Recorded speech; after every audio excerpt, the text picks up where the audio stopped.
We are both 26 years old. My girlfriend allowed her toxic friends to influence her to get a reaction out of me.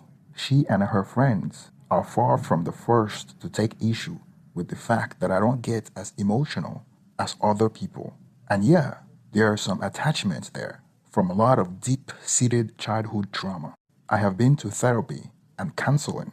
I know myself and worked on it. But I have people accuse me of being a sociopath because it can be unnerving.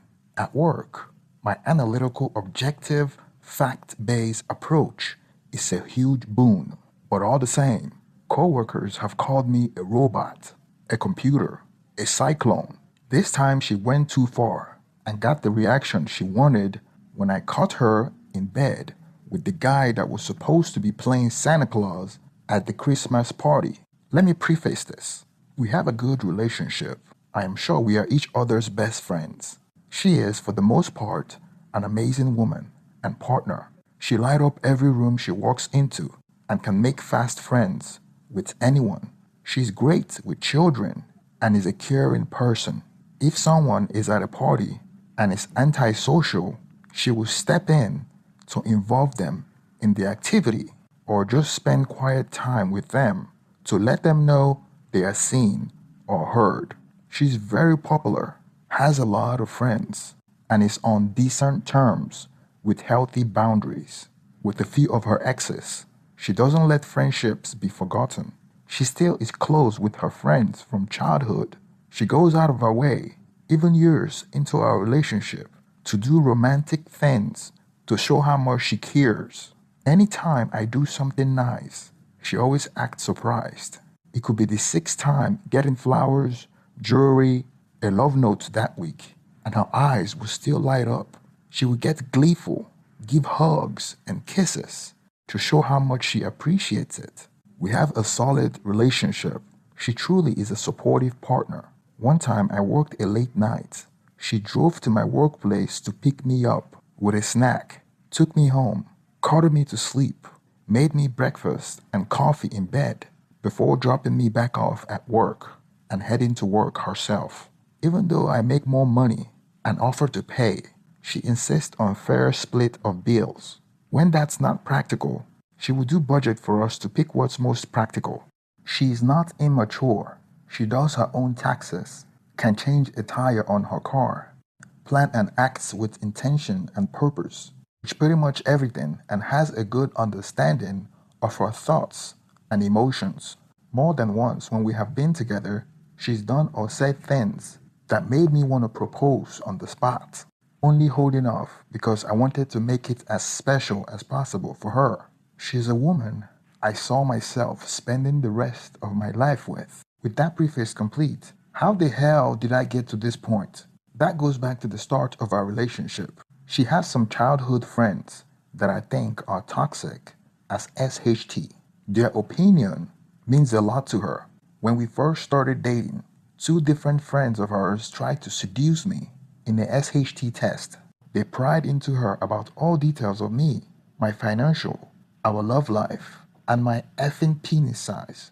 Anything on social media back when I was a kid was gone through. One of them even reached out to an ex of mine to ask questions about me, and I got a stamp of approval from her friends. My girlfriend told me all about this. She did not know it was going on. Not cool. Huge red flag, despite all the other green ones around her. Boundaries were established and maintained, but she's not the type to cut someone out of her life just because they messed up badly. I wanted her to apologize and cut those toxic friends out of her life. Not the first time they've tried to insert themselves in our relationship.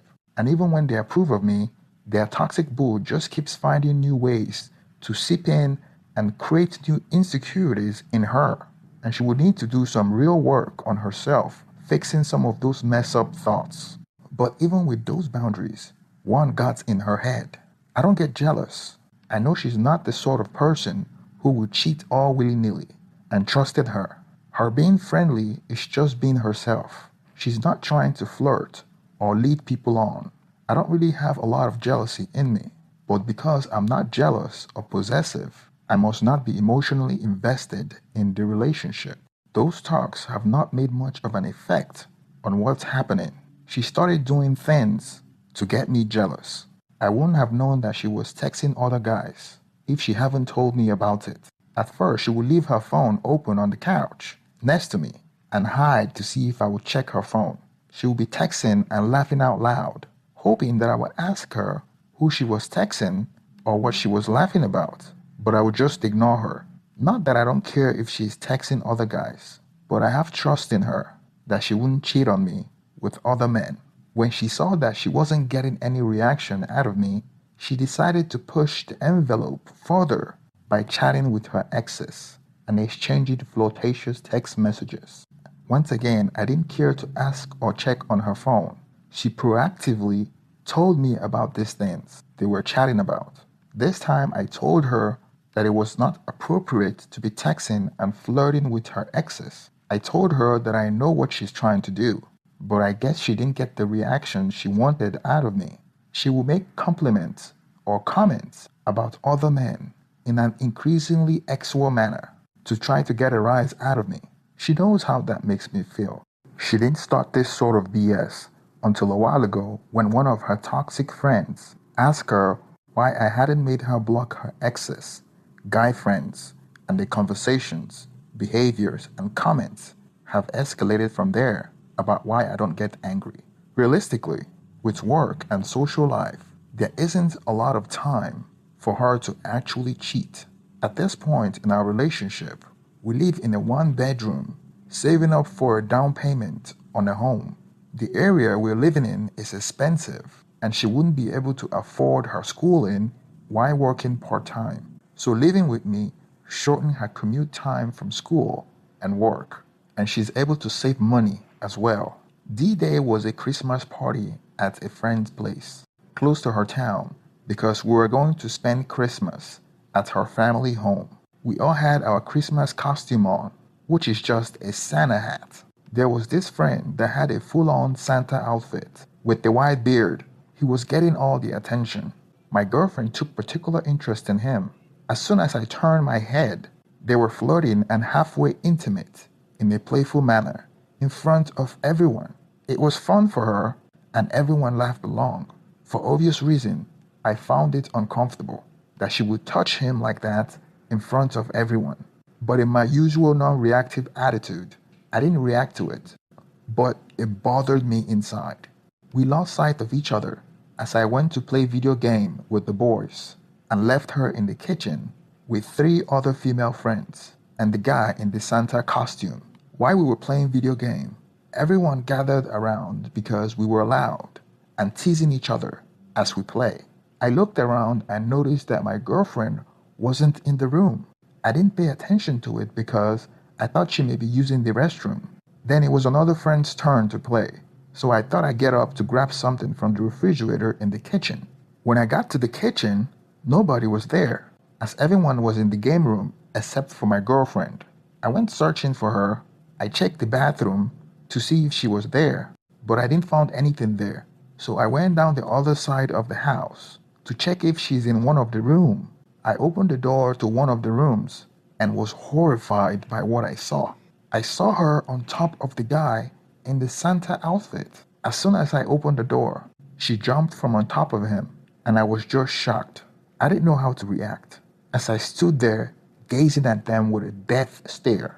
I am not someone who makes rash decisions or throw punches by impulsive, emotional reactionary decision, action, or comments. It is a quality that I think is the reason her friend's comment got under her skin, because I am not emotional as others, especially when it comes to anger. I walked out of the room and went and joined my friends, playing video game like nothing happened. I was hurting inside, but I didn't show it as I continued playing games with the boys. My girlfriend and the guy with the Santa costume nonchalantly walked into the room and joined the group. After the party, I told her that I wasn't going to her parents' place and I was going to be driving hours back to our apartment. She kept apologizing, and I let her know how I felt, and how she had destroyed the trust I had for her. It was pretty messy, no attempt to brush things off, but a lot of pleading, apologizing, promising and crying. I insisted I needed some time. She called her parents and told them what happened. Her family came to pick her up because they don't want her driving on winter roads by herself while she's messed up. Her dad called me and offered me up a hotel near them in their cabin or to stay with me here. Barring any of those, he asked me to find a friend who stay in the city because even if we can't work this out, they don't want me alone during the holidays. And going to visit my family requires a plane ticket. But they wanted to make sure I had some support and wasn't alone while I figure some of the rest of the stuff out. I decided to drive back to my apartment alone. I had already made up my mind that I would be spending Christmas alone. She ruined it for me. I can't condense years of an intense and loving relationship into a few paragraphs. Her betrayal affected me. Her excuse was that she didn't intend for it to get that far, and they were drinking, and flirting turned to something she didn't expect. I understand her behavior represents a regression from who she is as a person, and a departure from her norm. I can guess at a lot of causes behind it. It doesn't excuse it, but I can understand it. I have never been one to say trauma is an excuse for bad behavior. If it was, I would be much worse man than I am today. All the same, it's not who she is as a person. The root cause is something we can't work through.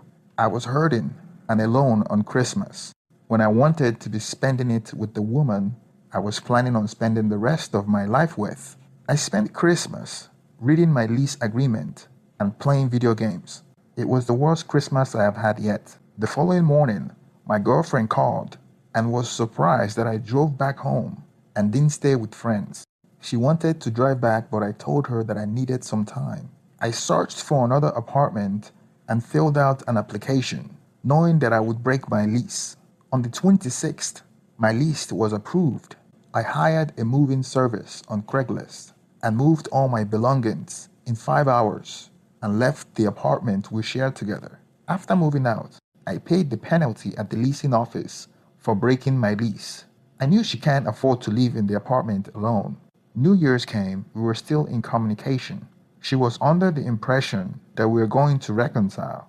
I encouraged her to register and pay for her classes for the next semester, while I spent New Year alone at my new apartment. Most of my friends already went out of town, so I didn't have anyone to hang with. After New Year's, she returned home to find an empty apartment. She called me and started freaking out, telling me that she thought we were going to work it out. I told her that we could work it out, but she has to live on her own. She cannot reasonably afford to rent in our area anymore. If she moves back towards her parents, where she's from, she won't be able to continue down the current career path and will not be able to continue working her current job. Long story short, she was screwed. She told me to tell her where I live so she could find a place to spend the night, and I refused. She didn't want to call her coworkers or friends or had money to rent a hotel, so she spent the night in her car. Throughout this experience, I was angry, but never displayed my anger towards her. I never blocked her number, and I answered her call if I had time, but she soon stopped calling me when she realized that I wouldn't waste any of my time and resources on her. The last text she sent me was telling me how her friends were right about me, but I didn't respond. So here's my reaction. The original poster tried to play it off like his girlfriend wasn't toxic, but was being influenced by her friends. Listen, the truth of the matter is that she's as toxic as her friends. Here's the thing. The original poster allowed his girlfriend's behavior to escalate when he didn't strongly condemn the text message exchange between her and her ex-boyfriend. Quite frankly, that is a red line that most men shouldn't tolerate, and he should have broken up with her when she was flirting with her exes. She's a reaction junkie and will eventually sabotage her life like she just did. Women would test boundaries to determine what you're willing to tolerate and to establish dominance in the relationship. Someone can do all these good things, like you have described, but when you have boundaries and values that you don't cross and they don't respect it, that person has to go.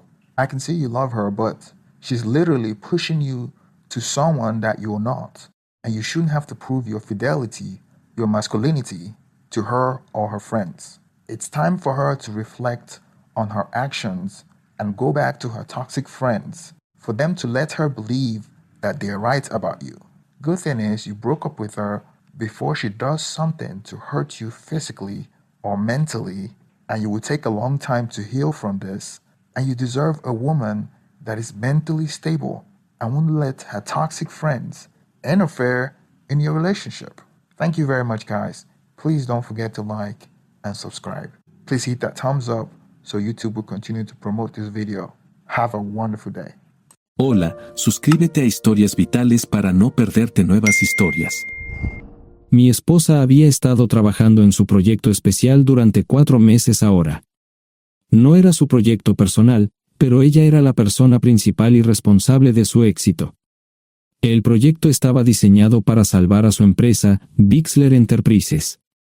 Los últimos 4 meses habían sido difíciles porque se vio obligada a trabajar duro. Era importante tanto para ella como para la empresa. Había una buena posibilidad de que Bixler Enterprises quebrara si el proyecto no se completaba. Sara tenía una licenciatura de Albrecht y un MBA de Wharton. Era la más inteligente de la familia. Yo empecé a trabajar como mecánico de autos justo después de la secundaria y después de 21 años seguía siendo mecánico de autos. No me importaba porque me gustaba el trabajo y pagaba bien. Era suficiente para pagar la universidad de Sara y criar a 2 hijos.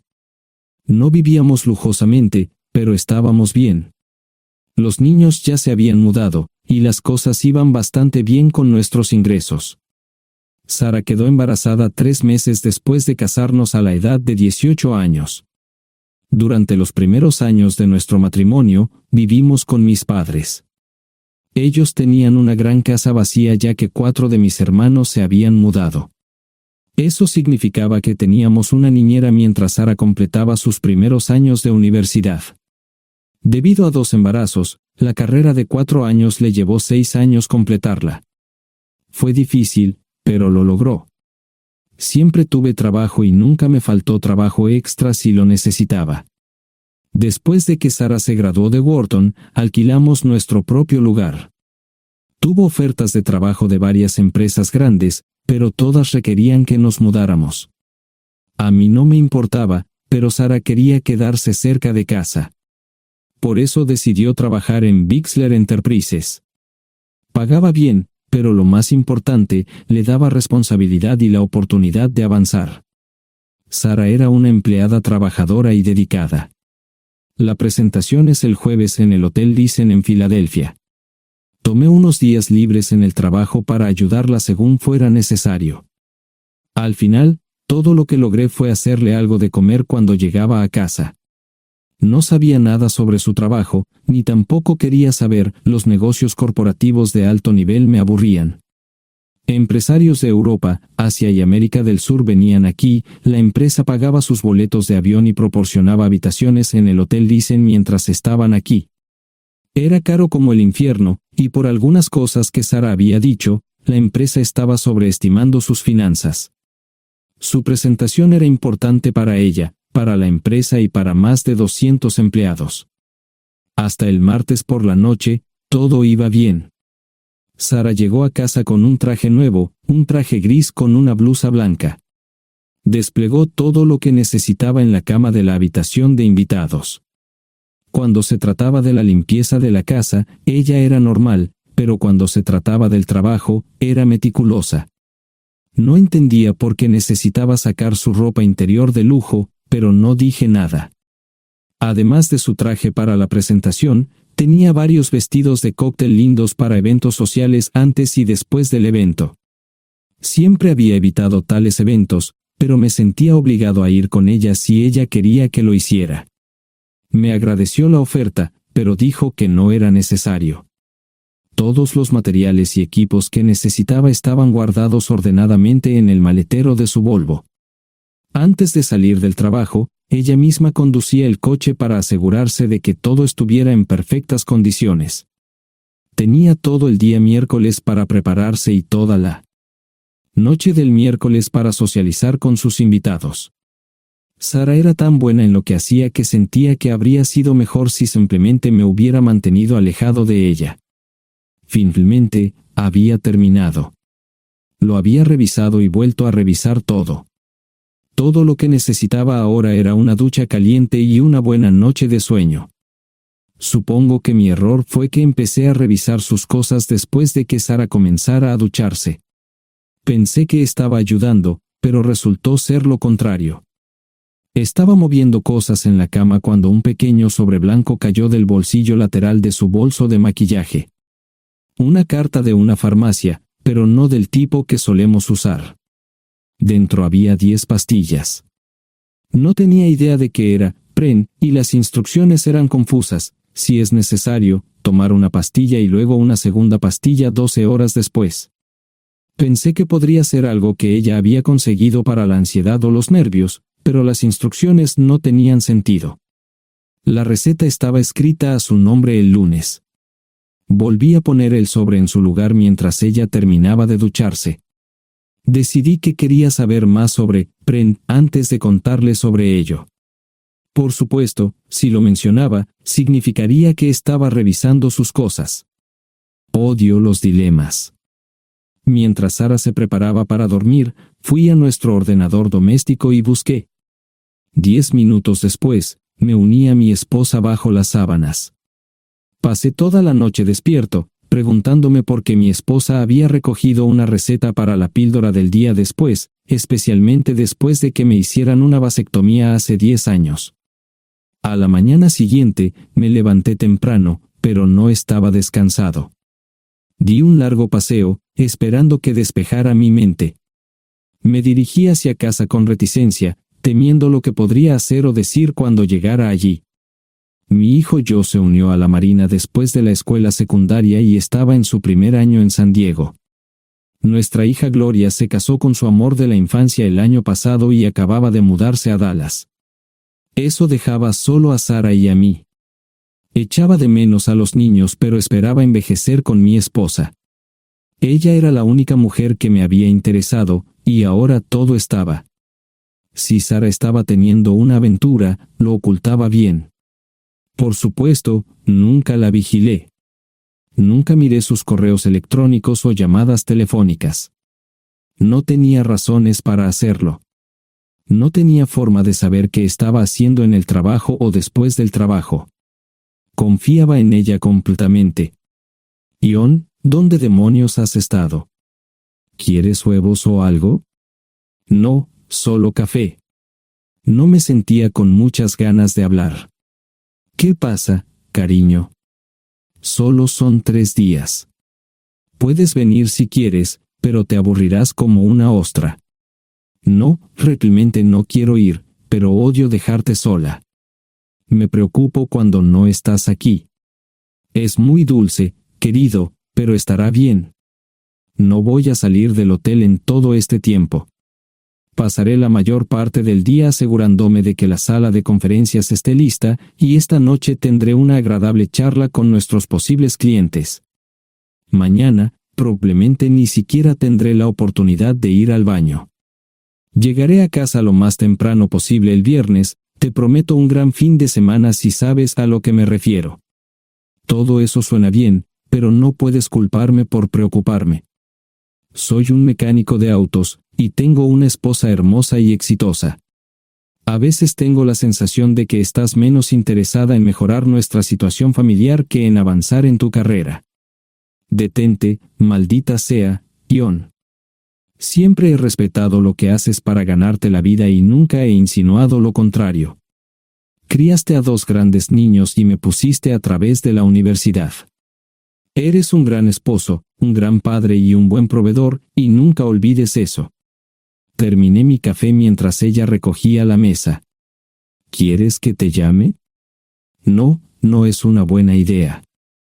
Tendré el móvil apagado, y voy a apagar el teléfono de la habitación por la noche para poder dormir. Te llamaré siempre que pueda. La ayudé a cargar el coche, era tan meticulosa con eso como con todo lo demás. Trabajando, le llevaría 3 horas llegar al Hotel Dicen. Me quedé en el porche y la vi marcharse. No me molesté en preguntarle por las pastillas. Pasé el resto de la mañana en el porche. No recuerdo haberme preocupado tanto como ahora. Me sentía pequeño e insignificante. Me sentía fuera de mi liga. Era un tipo de pueblo con un trabajo mediocre y una esposa exitosa. Era una combinación equivocada. Debería haberlo notado antes. Me sentía estúpido. El mejor traje que tenía era una chaqueta azul y un par de pantalones. Al menos tenía algunas corbatas, aunque tenían 10 años de antigüedad. Acababa de terminar de vestirme cuando sonó el teléfono fijo. Oye, cariño, solo quería avisarte de que llegué bien. ¿Tuviste un buen viaje? Supongo que el tráfico no estaba demasiado denso. Estuvo bien. Te llamaré esta noche. Ahora tengo que irme. Estoy en la habitación 714, Sara. Puedo estar en casa de mis padres o en la de mis hermanos esta noche si quieres llamarme a mi móvil. De acuerdo. Suena el teléfono móvil. Te quiero, tengo que irme. Me tomé mi tiempo para llegar a Filadelfia.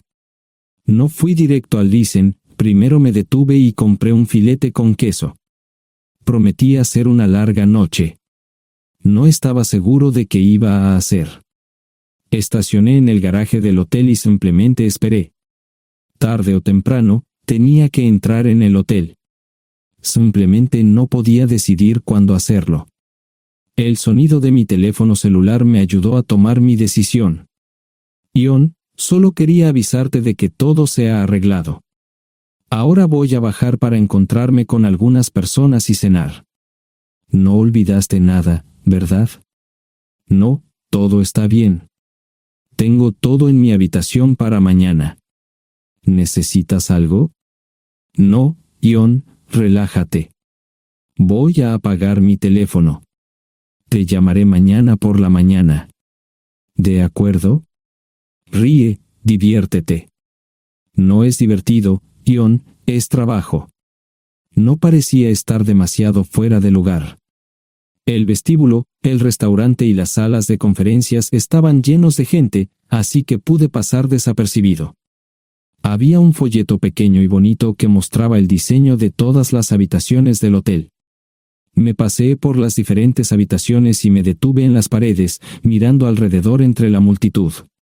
No tenía ni idea de qué haría si Sara me veía. Lo averiguaría si y cuando eso sucediera.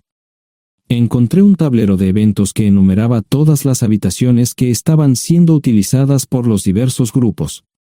Bixler Enterprises no tenía habitaciones disponibles para el miércoles por la noche. Esto me pareció interesante. Sara había dicho que no iba a salir del hotel, pero ahora no estaba tan seguro de eso. Había 3 comedores, familiar, informal y de alta cocina. A Sara no le gustaba mucho cenar con niños, así que fui primero al comedor informal. Solo me llevó 5 minutos asegurarme de que no estaba allí.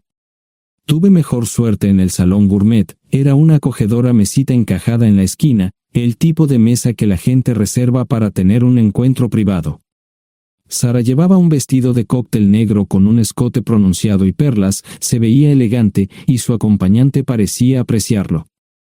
Conocía a algunas personas con las que trabajaba Sara, y él no era una de ellas. Me resultaba familiar, pero no había forma de que pudiera recordarlo. Había muchas sillas libres, así que no tuve problemas para cruzar la sala. Había velas y pequeños candelabros de cristal en las mesas. Apagué la mía y le dije al camarero que me molestaba por el glaucoma. Pedí el plato de pollo de siempre y me acomodé. El camarero me sirvió el café por tercera vez.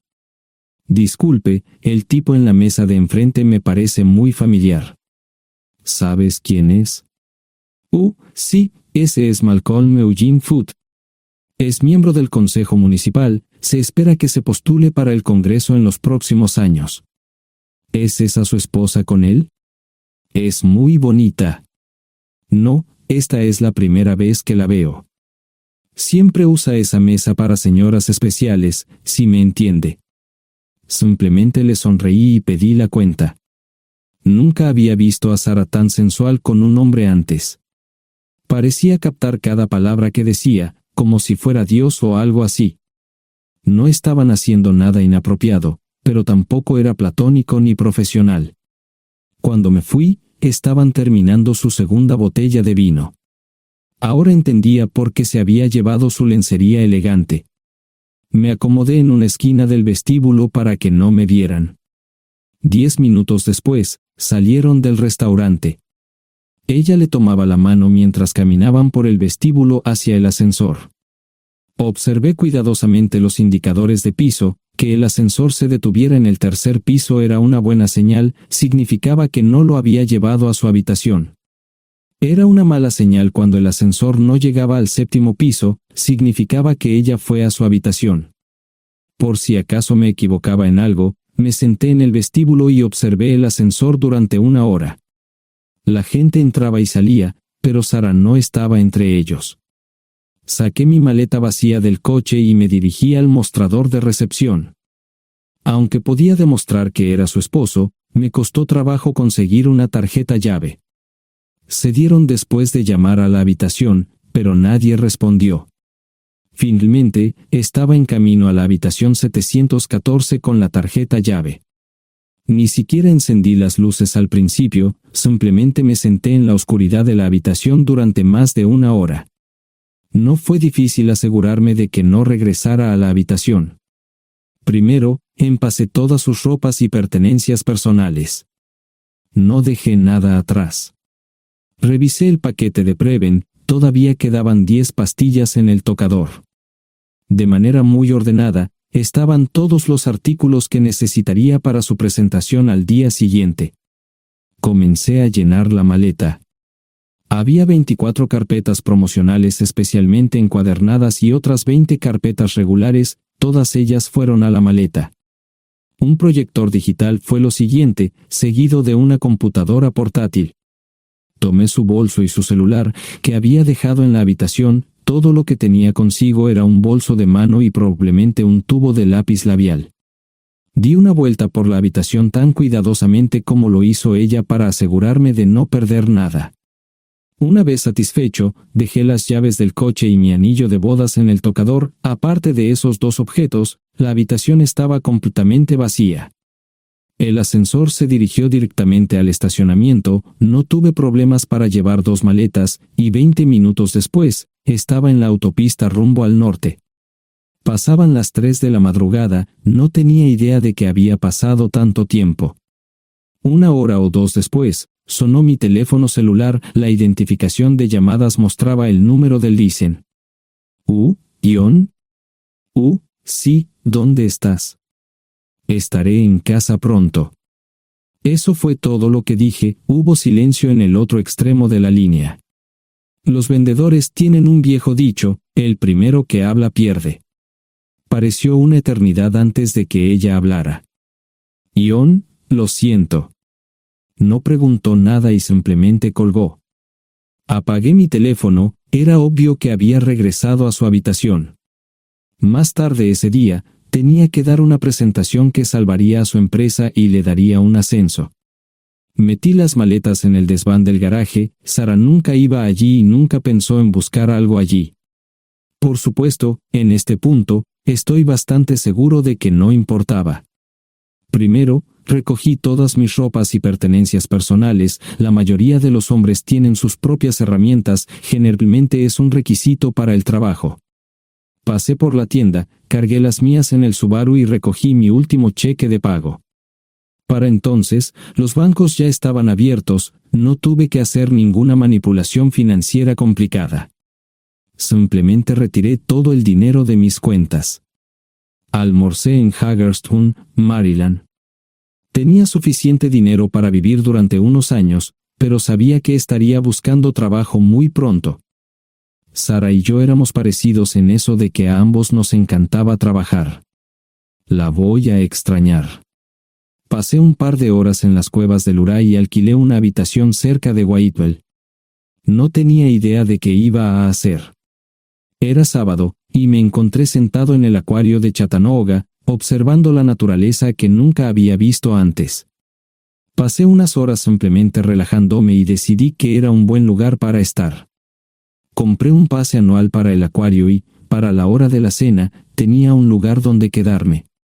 Era un remolque móvil en el parque, pero estaba amueblado y era económico. No necesitaba mucho. La primera cosa que haría el lunes por la mañana sería conseguir un trabajo. Un buen hombre de mantenimiento siempre puede conseguir un trabajo, especialmente si está dispuesto a trabajar duro. Podría permanecer discreto hasta que fuera el momento de renovar mi licencia de conducir o las etiquetas del coche, me preocuparé por eso cuando llegue el momento. El domingo por la tarde, llamé a Gloria. Me sentí obligado a informarle sobre lo que estaba sucediendo, pero Sara ya se lo había contado. Fue bastante franca con Gloria sobre lo que había pasado, dijo que había engañado, que la sorprendí, que me fui y que ella perdió su trabajo. Me sentí mal porque ella perdió su trabajo, pero ese era el precio que tenía que pagar. Le pedí a Gloria que le dijera a Josh lo que estaba sucediendo la próxima vez que hablara con él.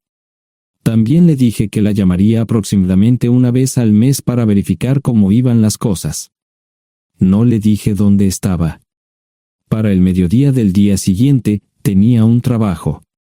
En realidad, estaba a poca distancia del parque de remolques, con el Waffle House a mitad de camino. ¿Qué más podría querer un hombre?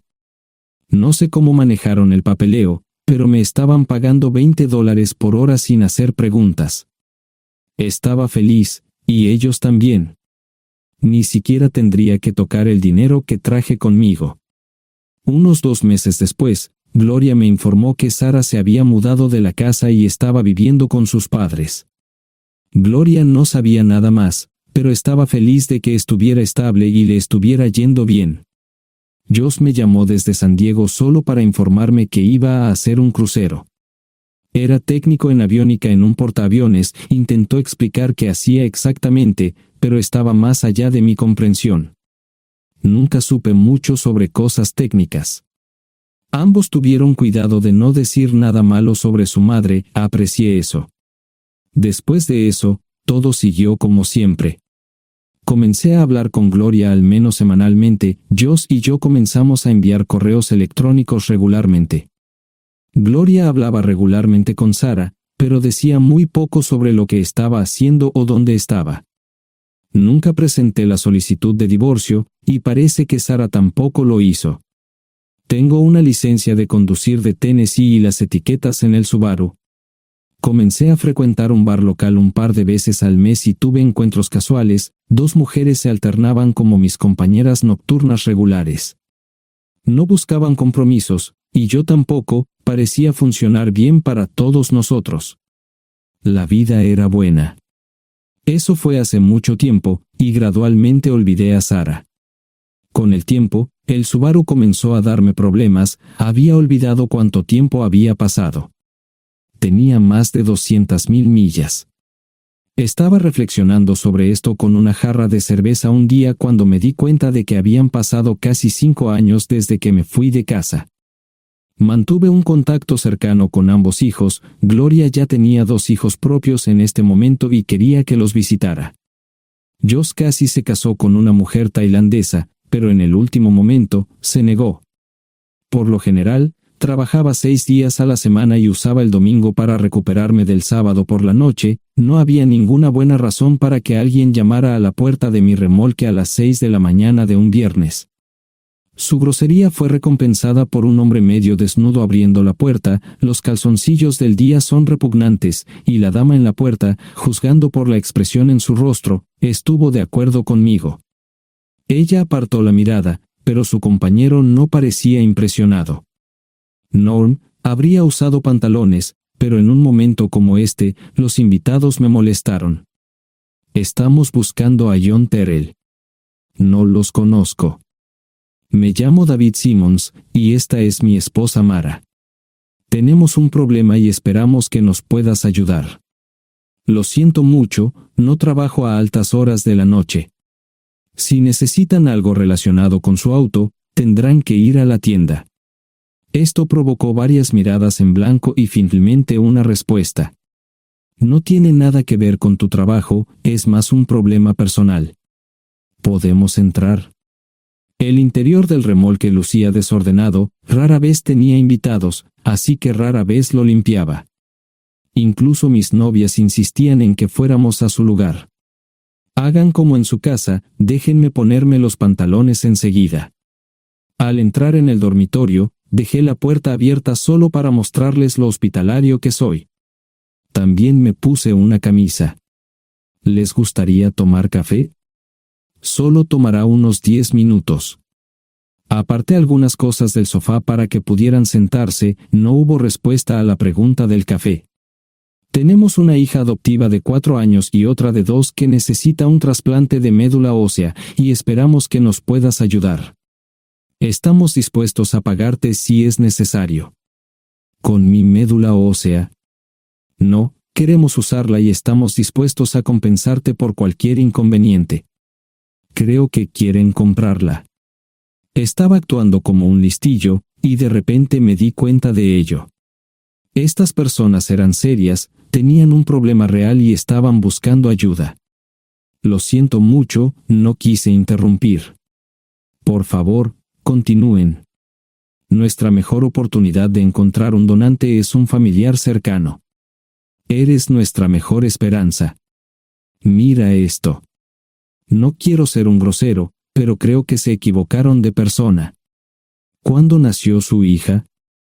Cumplirá 5 años en julio. Marche Simons habló por primera vez, y sonó sincera.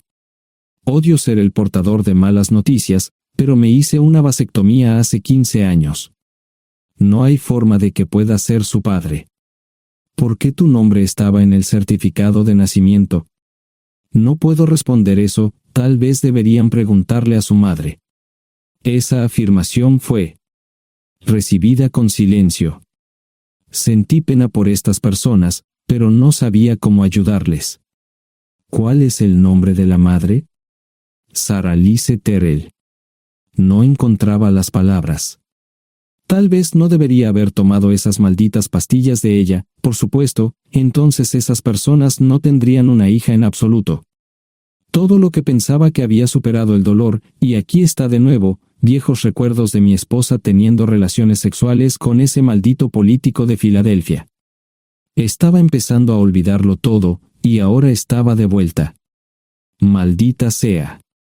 Ahora entiendo y pido disculpas por mi grosería e insensibilidad. Haré todo lo que esté en mi poder para ayudarles. En primer lugar, porque no puede Sara hacerse un trasplante de médula ósea. Médicamente, no puede. ¿Por qué no? Es madre, tiene que ser una donante adecuada. Ella es una donante adecuada, pero está demasiado enferma. Los médicos se negaron siquiera a considerar utilizarla. ¿Enferma de qué? Está muriendo de insuficiencia hepática. Le quedan menos de 6 meses de vida. Esto no tiene sentido. Siempre ha estado perfectamente sana. Además, no creo que un hígado enfermo le impida donar médula ósea. El hospital no aceptará su firma en el formulario de consentimiento. ¿Estás diciendo que hay algo mal en su cabeza? Ambos me miraron en silencio, sabían la respuesta, pero no querían decirlo. En ese momento, no quería que se sintieran aún más incómodos. Hace 10 minutos, no me importaban, pero ahora sentía que tenía que protegerlos y ayudarlos. ¿Cómo sucedió esto? ¿Podría alguno de mis hijos ayudar? Quizás, pero pensamos que eras nuestra mejor esperanza. ¿Por qué no van tras su padre, su verdadero padre? Pensamos que eras tú. No tenemos ni idea de quién más podría ser. Sara no nos dijo nada sobre otro posible padre. De hecho, ella no estaba en condiciones de explicar nada, agregó Mara. Obtuvimos la mayoría de nuestra información de la agencia de adopción. Tuve que preparar café y hacer pis, permítanme un momento.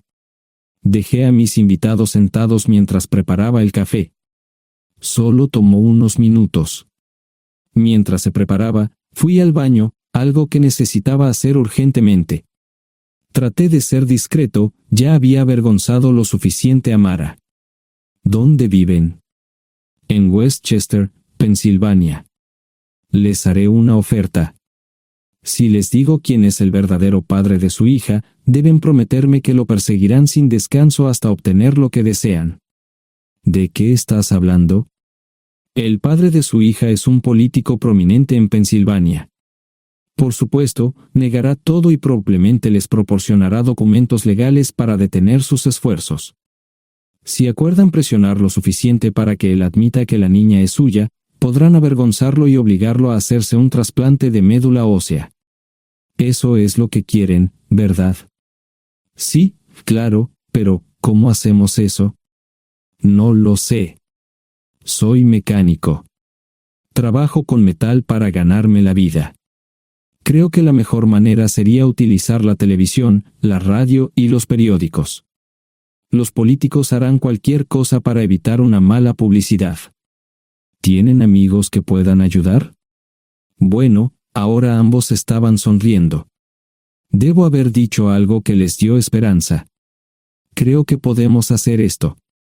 ¿Quién demonios es él? Malcolm Eugene Foote.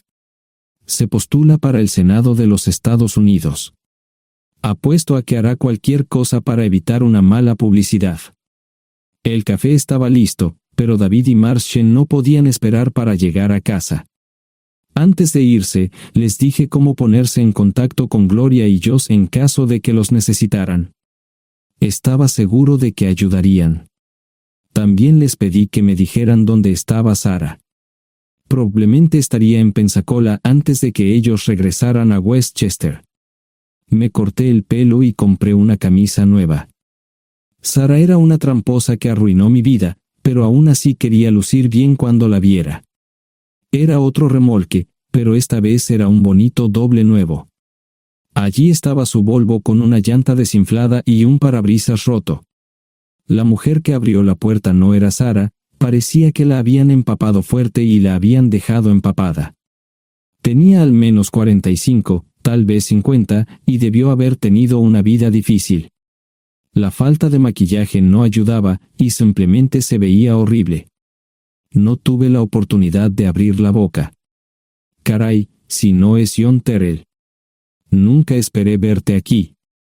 Tuve que usar la vieja línea, me estás poniendo en desventaja. Sherry Hart. Pasa, entra. ¿Quieres una cerveza? No, pero gracias. Estoy aquí para ver a Sarah. Sherry cruzó la habitación y se detuvo en el buffet del comedor. Aquí está, John. Mírala todo lo que quieras. Su mano señalaba una urna de latón que estaba en el centro del buffet vacío. Supongo que llegué demasiado tarde. No me moví, solo me quedé mirando el contenedor frente a mí. ¿Puedo tomar una cerveza ahora? Sarah se mudó a Pensacola después de dar a su bebé en adopción. Compró el remolque con el dinero que recibió de Bixler Enterprises después de que la despidieron. Tenía una participación en las ganancias, 401k, y vacaciones y días de enfermedad. Eventualmente, consiguió un trabajo en una fábrica local de prendas de vestir donde trabajaba en el departamento de envíos. Allí fue donde conoció a Sherry. Sherry alquilaba una habitación de Sarah. Cada centavo que Sarah ganaba iba para el alcohol. Empezó con vino y gradualmente pasó a bebidas más fuertes, las más baratas. Eventualmente, perdió su trabajo debido a su alcoholismo y se vio obligada a usar sus ahorros. Nunca salió con nadie ni salió a ningún lado. Sherry se quedó con ella, pagó sus servicios públicos y compró alimentos que Sarah no comía. Le llevó más de 3 años quitarse la vida. Increíblemente, ella tenía un testamento y me dejó un doble remolque y un Volvo. Sherry explicó que Sarah estaba tan angustiada por lo que había hecho que simplemente se rindió. No intentó evitar el embarazo ni siquiera terminarlo. La adopción se había arreglado meses antes de que naciera el bebé. Nunca volvió a trabajar, excepto en los trabajos clandestinos que hacía mal. Sherry dijo que Sarah no parecía tener ambición ni propósito en la vida. Sara hablaba mucho de mí, pero tenía miedo de intentar contactarme. Gloria le dio mi número, pero nunca me llamó. Era como si su aventura de una noche la hubiera lastimado más a ella que a mí. Estuve allí durante 2 semanas y luego vendí el remolque de Serry por $1 y obtuve $3,000 por el Volvo. 2 días después, estaba en Westchester visitando a mis nuevos amigos David y Marche. Malcolm Eugene Foote resistió al principio, pero David y Marche lo presionaron hasta que cedió. Insistió en pruebas de ADN, que demostraron que era el padre. Para salvar la cara, más o menos lo obligaron a someterse a un trasplante de médula ósea, que fue exitoso. La carrera política y la vida familiar de Malcolm no dejaron una impresión favorable. Su caída en las encuestas fue tan rápida que el partido lo reemplazó por otro candidato unos meses antes de las elecciones. Su esposa solicitó el divorcio y fue muy pública al respecto. Sara y yo estamos viajando ahora a Dallas para ver a Gloria y a mis nietos. No sé cuánto tiempo mantendré a Sara conmigo, probablemente hasta que tenga a alguien.